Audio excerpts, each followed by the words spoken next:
Я благодарю представителя Панамы за его заявление, за его выступление. И сейчас предоставляю слово представителю Соединенного Королевства. Thank you, President. And I thank Assistant Secretary-General Yensha for your briefing. The United Kingdom stands in solidarity with the people of Venezuela and their right to democracy, freedom, and human dignity. Nicolas Maduro's claim to power is fraudulent. The National Electoral Council of Venezuela has still not released the full results of the July 2024 elections, which were neither free nor fair. His regime does not represent the will of the Venezuelan people. Since the election, the Venezuelan authorities have continued to deepen repression and further erode the fundamental rights of all Venezuelans. Over 800 Venezuelans remain arbitrarily detained, with reports of enforced disappearances targeting opposition members, human rights defenders, and the independent media. This has to stop. Human rights must be protected, and the democratic will of the Venezuelan people must be respected. The United Kingdom will continue to work with our international partners to achieve a negotiated transition in Venezuela as the only solution which ensures that the will of all Venezuelans is respected. President, drug trafficking and organized crime are global threats. They cost lives, blight communities, hamper economic growth, and threaten our shared security and prosperity. The United Kingdom remains committed to fighting the scourge of drugs and organized crime, including with our partners from Latin America, in accordance with the fundamental principles of the UN Charter. Finally, I would like to congratulate Maria Corina Machado on being awarded the Nobel Peace Prize today.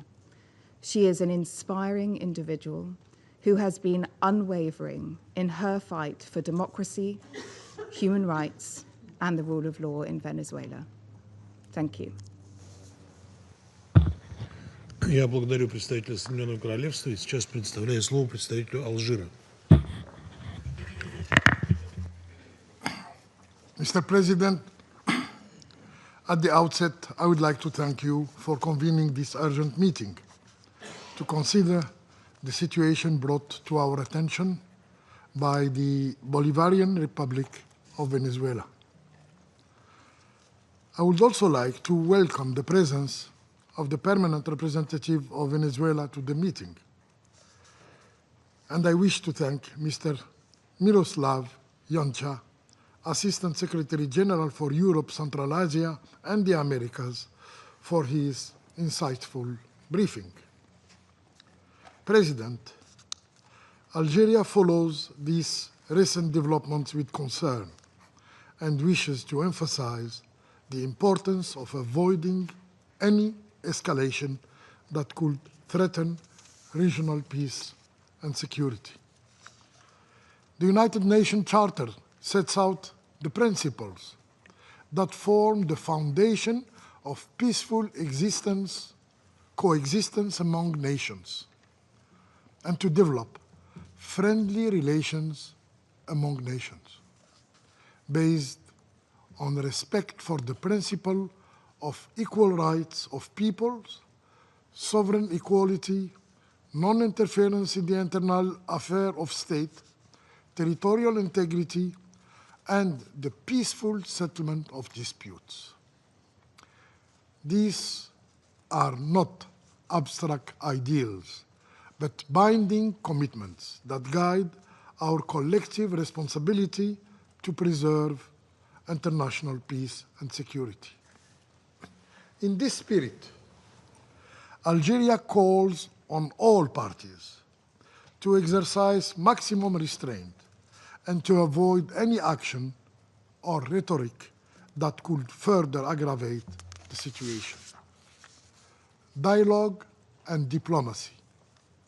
Dialogue and diplomacy remain the only viable means to resolve dispute and maintain regional stability.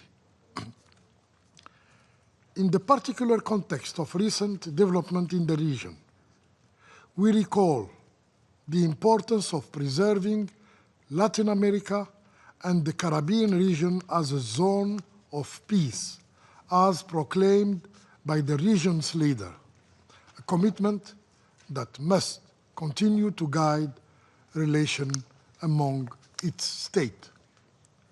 Mr. President,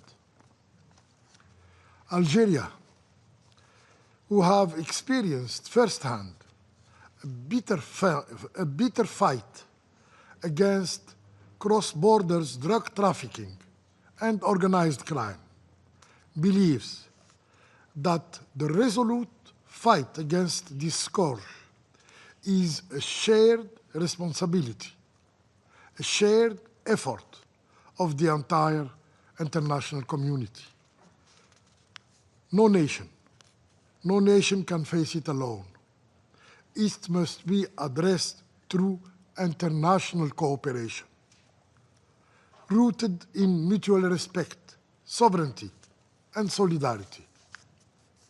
What is needed is comprehensive strategies that help strengthening institutions, promoting socio-economic development, tackling the security threat, and addressing the root causes that fuel these illicit networks. To conclude, Mr. President, Algeria believes that the path forward lies in diplomacy, in cooperation, and respect for international law. Let us honor the vision of the UN Charter and work tirelessly for peace, justice, and the dignity of all peoples. I thank you. Я благодарю представителя Алжира за его выступление. И сейчас предоставляю слово представителю Сомали.